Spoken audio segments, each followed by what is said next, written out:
Hello there and welcome back. So in this video we are going to learn about how to make a new calculator, that too an Apple calculator. So first off, let's see the UI.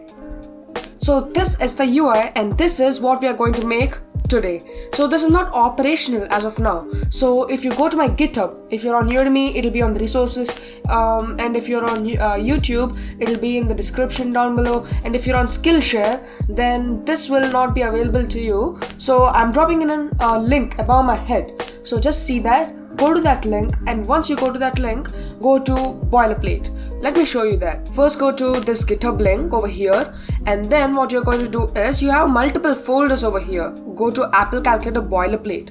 So boilerplate is the place where we are starting this video. So when you go to my project, this is the boilerplate code. The UI is designed but the backend is not designed yet. If you click on any button, it is not working. So we are going to do that in this video. So what you're going to do is go to the Apple Calculator boilerplate, and then you need to download this. So once you download this, click npm install in your terminal and then npm start. So once you do that, you'll be having this. So now let's start off working with the backend. So first let's go to the code, and as you can see, I'll just explain the boilerplate a bit. We have app.js where you will be rendering a component calculator. Then we have components. Inside of components folder, we have a folder known as calculator, and inside calculator we have calculator.js and calculator.css. So in calculator.css is already coded. If you want to go and give it a read, just give it. I designed it from scratch. You can give it a read if you want. So we can close that as well. And app.css has a minimalistic styling, which is the blue gradient over here, which you can see. So that is present over here as well. So let's remove it. Now let's start off working with the backend. The reason I did not build the UI live is because it is just wasting time, because this is about React.js. This is learning React.js.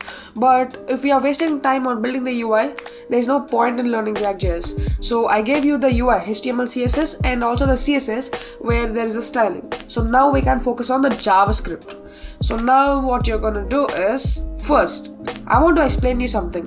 In our project, we have 3 functions. So let's see, let's type it out. First function is equate function, where you will be equating everything. And the second function is append number. So what does append mean? Append means to add. So over here I do not mean only add. So appending number means if you click on 2 or 3, so the system is taking in the input, right? So that is a function of its own. So, and the last function, append sign. So we should tell the system that we are accepting the sign as well, for example plus or minus or multiplication or division. So for that you're having append sign. These are the only 3 functions which will be required for this project. So let's save this. And now first what we are going to do is append number, because whenever you go to a calculator, you first type in a number. So now what we are going to do is create some state variables, because we need to store something in the state variables. So the first state variable will be result, which will be equal to use state 0. Initial value is 0. And the second state variable is important, is the standby number. Just copy it down. Once I type the all state variables down, I will explain what each state variable is used for. And the second is sp_num2. Set sp standby number 2 is equal to use state 0. There's a typo over here, sorry, it is false. And after this, set standby sign.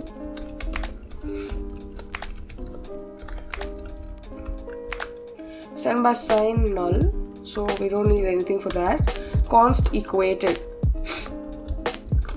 set equated is equal to use state false, and const sp displayed and set a standby number displayed is equal to use state false. So now I'm going to comment each thing down. So first variable, which is the result variable, is used for storing in.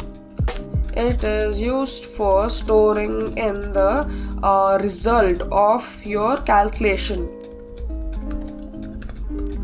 and the next variable is standby number. So this is pretty hard to grasp, and the standby number concept I brainstormed it on my own because I thought that calculator would be easy for you, but the logic is pretty hard. But once you get the logic, that's it.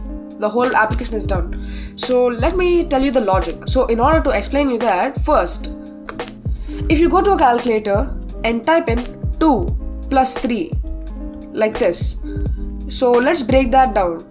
First you'll be typing 2, then you'll be clicking on the button plus, then you'll be entering a button 3. So now what my logic is, when you click on 2, that will be stored in the result, and when you click on the button plus, there is a trigger which happens, which is I enable. So over here we have the standby number over here, right?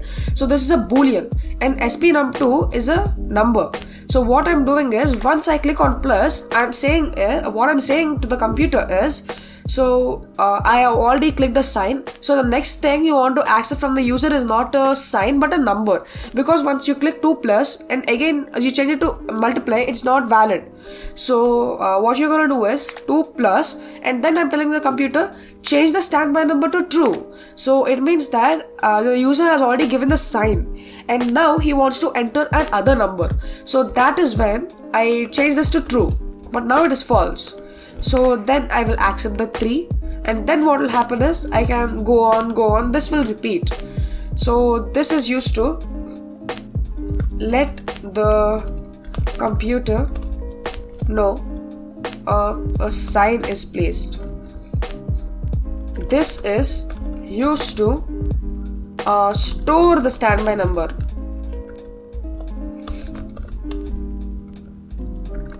This is used to store the standby sign, and this variable, it is used to let us know whether the equation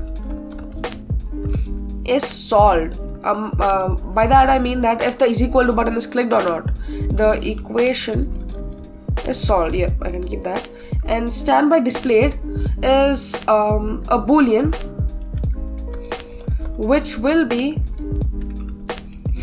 used to know whether the standby number is displayed, standby number is displayed or not. So this is the comments which you can read when you're if you fork this in your GitHub, then you can read it. So now the first thing we'll do is we'll make sure that we complete the append number function. So for append number, first what we're going to do is if result equal to 0 and number is equal to 0. So when you're appending a number, you'll receive the number which you're entering as a parameter, and if result equals to 0, that means if over here it is 0, that means the result is equal to 0, and the first digit I'm typing is also 0, then nothing should happen. So what should happen? I should set the result to 0 again, because nothing should happen. There should not be a number 0 0 again. So that's why this is a condition, and I'm returning. And after this, what I'm going to do is if result is equal to 0, that means if I have not typed anything or not added anything, then set the result num.toString. So we are working with strings, not integers, because we are also implementing the dot functionality, which is the decimal over here. So we are just implementing, we are just using strings for everything. So if there is no result, then set the result to num.toString. So we don't need to add or subtract anything. But if not, if there is some result, like if there is 15 over here already, set the result to result plus num.toString. So you might think, if it is 15 and now I enter 9, it will be 24. It is wrong. We are appending the number, right? So I'm working with strings. I already told you that.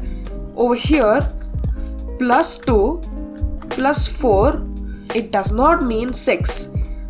It means 24. In strings, it is called concatenation.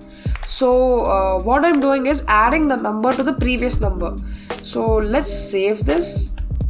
And also let's make sure that we are displaying something. Give me a minute. Over here we have the view, and over here we are displaying the result. Now let's see. Let's reload. 6 it's not visible. Why is it so? Because we did not tie the application to our UI. So what you're going to do is go down over here. We have 7, 8 and 9. So over here on click, append number 7, send the number as a parameter. So you should do this for every number. Do this, and this is not included in the boilerplate as this is the backend. So you should do this manually. Yeah, so now change the numbers.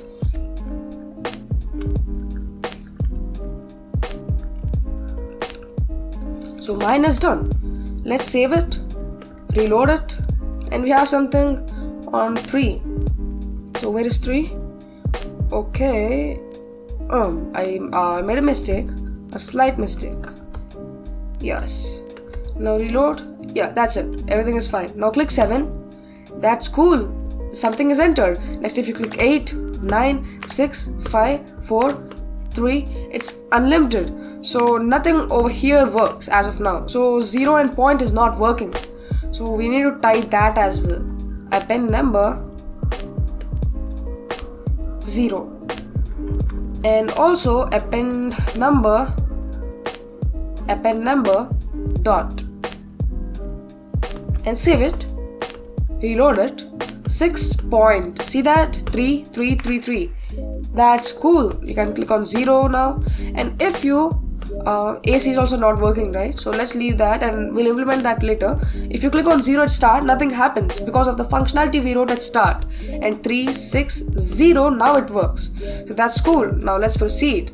And now what we need to do is make append sign.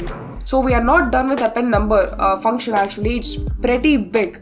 So I just stored a small thing in that and we'll get to that function later. As of now, let's make append sign. So for storing in the temporary result, so if you go to the real calculator and type in 3, 6 plus 2, 3 plus 3, then first the two calculations will be shown. For example, if you click 1 plus 2 plus 3 in your calculator, when you click 1 plus 2 and again plus, first it will show 3 in the display and then you can click another number 3, and if you click on multiply again, then it will show 6. So it will manually do the multiplication and addition and all the calculations by the time we click it. So in order to do that, we need to have a temporary variable. So this temporary variable is used to store the temporary result, and if the result is equal to 0, return.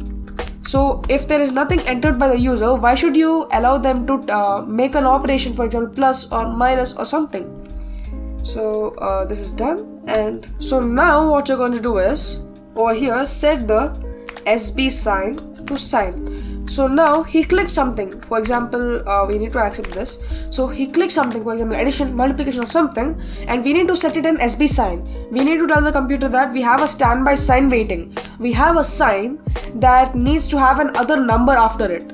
So now after this, set SPNum to true. That means it is telling the computer now you need to take in a new number. So in the display what we are going to do is, so over here if SPNum 2 is not equal to 0, then SPNum2 show SPNum2 or else show result. So now let us save this, and also now let us change the append number function. So inside of append number, let's keep it like that, and if SPNum is equal to true, that means if we are waiting for a standby number, then you should do this. If SPNum2 is equal to 0, then if the next number is 0, set SPNum2 num.toString and set SBDisplay to false.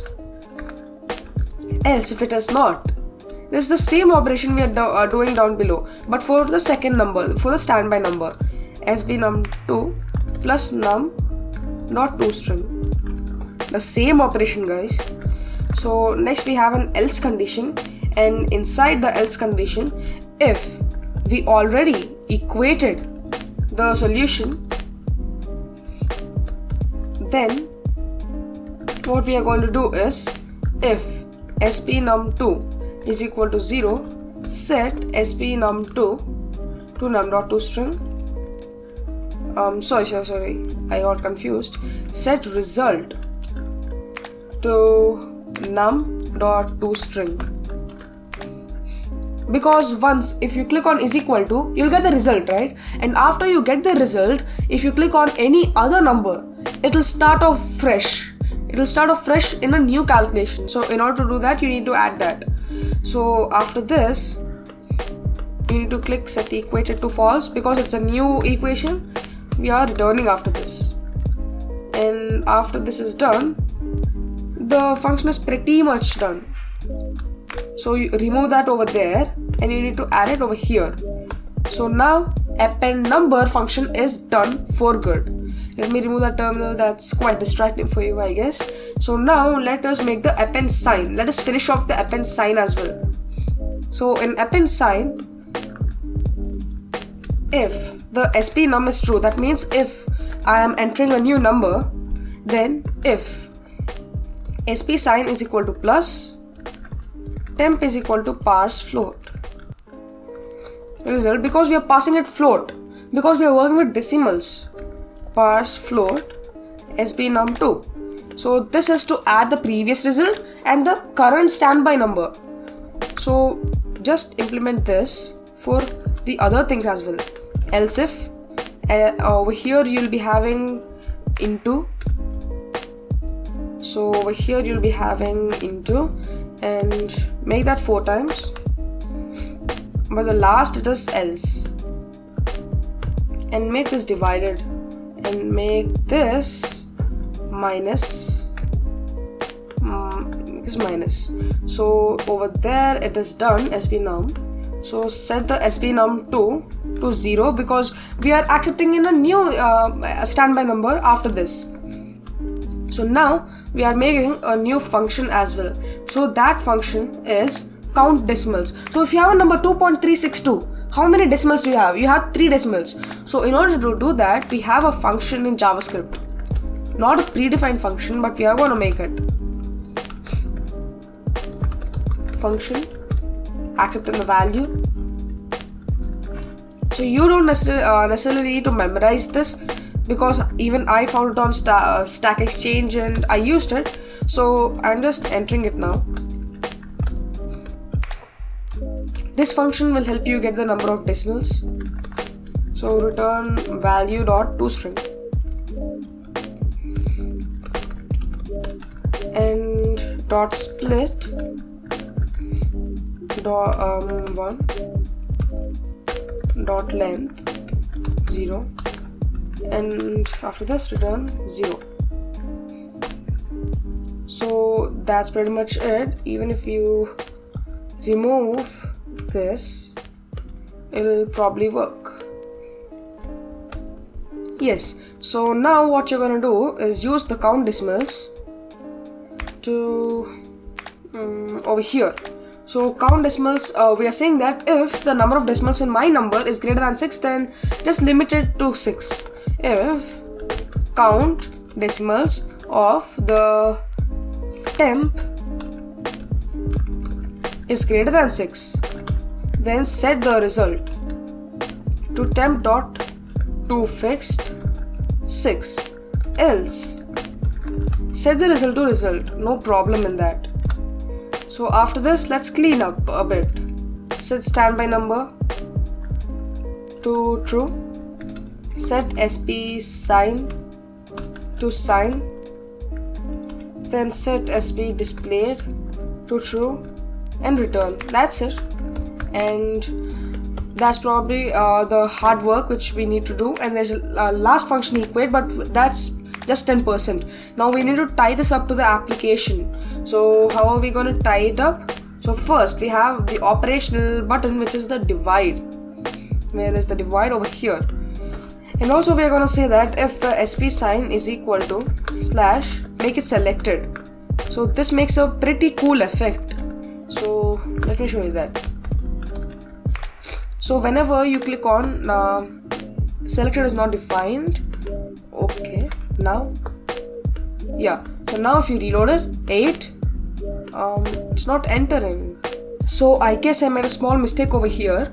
Go over here, remove this, and after this is done, remove this and also remove a extra bracket. So now I guess the 8 will work. 8, yes, that probably works. So now what you're gonna do is add the on-click feature. On-click, append sign slash. Now if we go over here, reload, click 8 divided by, see that cool effect? So that is caused by the JSX I used earlier for that selected one. So if you want that, please keep that. And after this, you'll be having the same on click.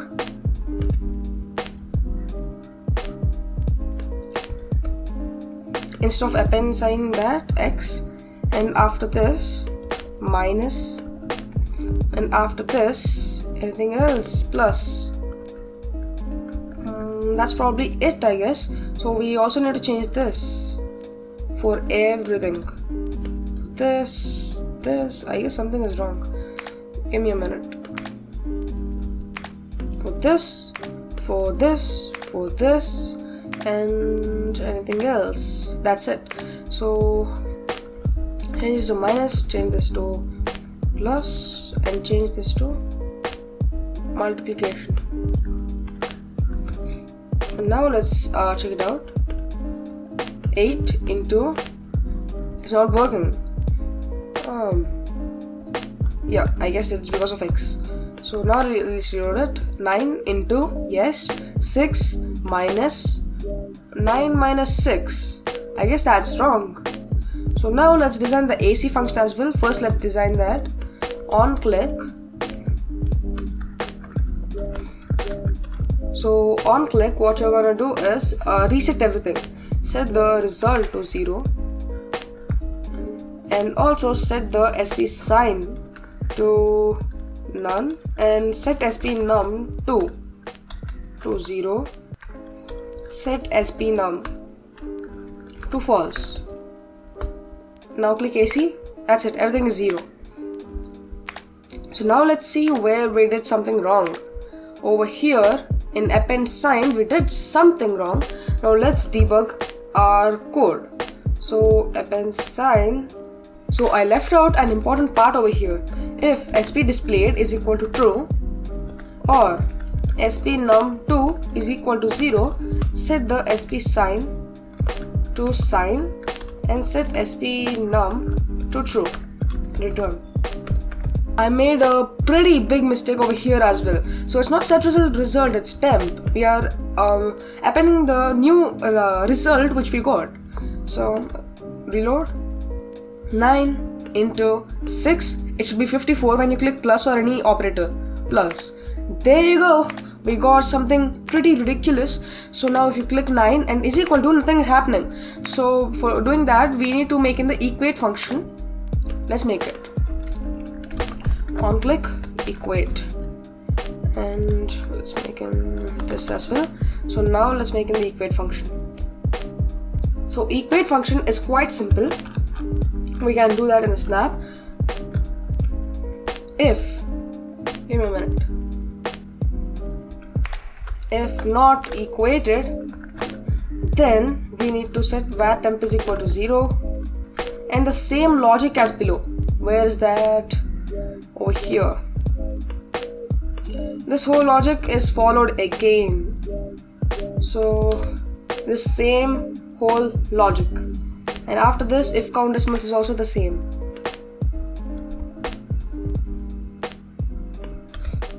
Because we are just calculating it, set SP num to false. We are just resetting it again. Set equator to true. Set SP num to 0. Set SP sign to null. So we are setting the equated to true because let me show you that. Reload. 9 into 6 is equal to, we have 54, and if we do not set the equated to true, what will happen is when we click on 3, it will add on to 54. 5, 4, 3. We don't want that and we want to start off fresh. So when I click on 3, It should happen like that. But if I don't keep equated as true over here, let's see what will happen. Reload. 9 plus 6 is equal to 15. Now if I click on 3, do you know what will happen? This, which is not, it should not happen. We should start off with a new equation. So in order to do that, you need to set equated to true.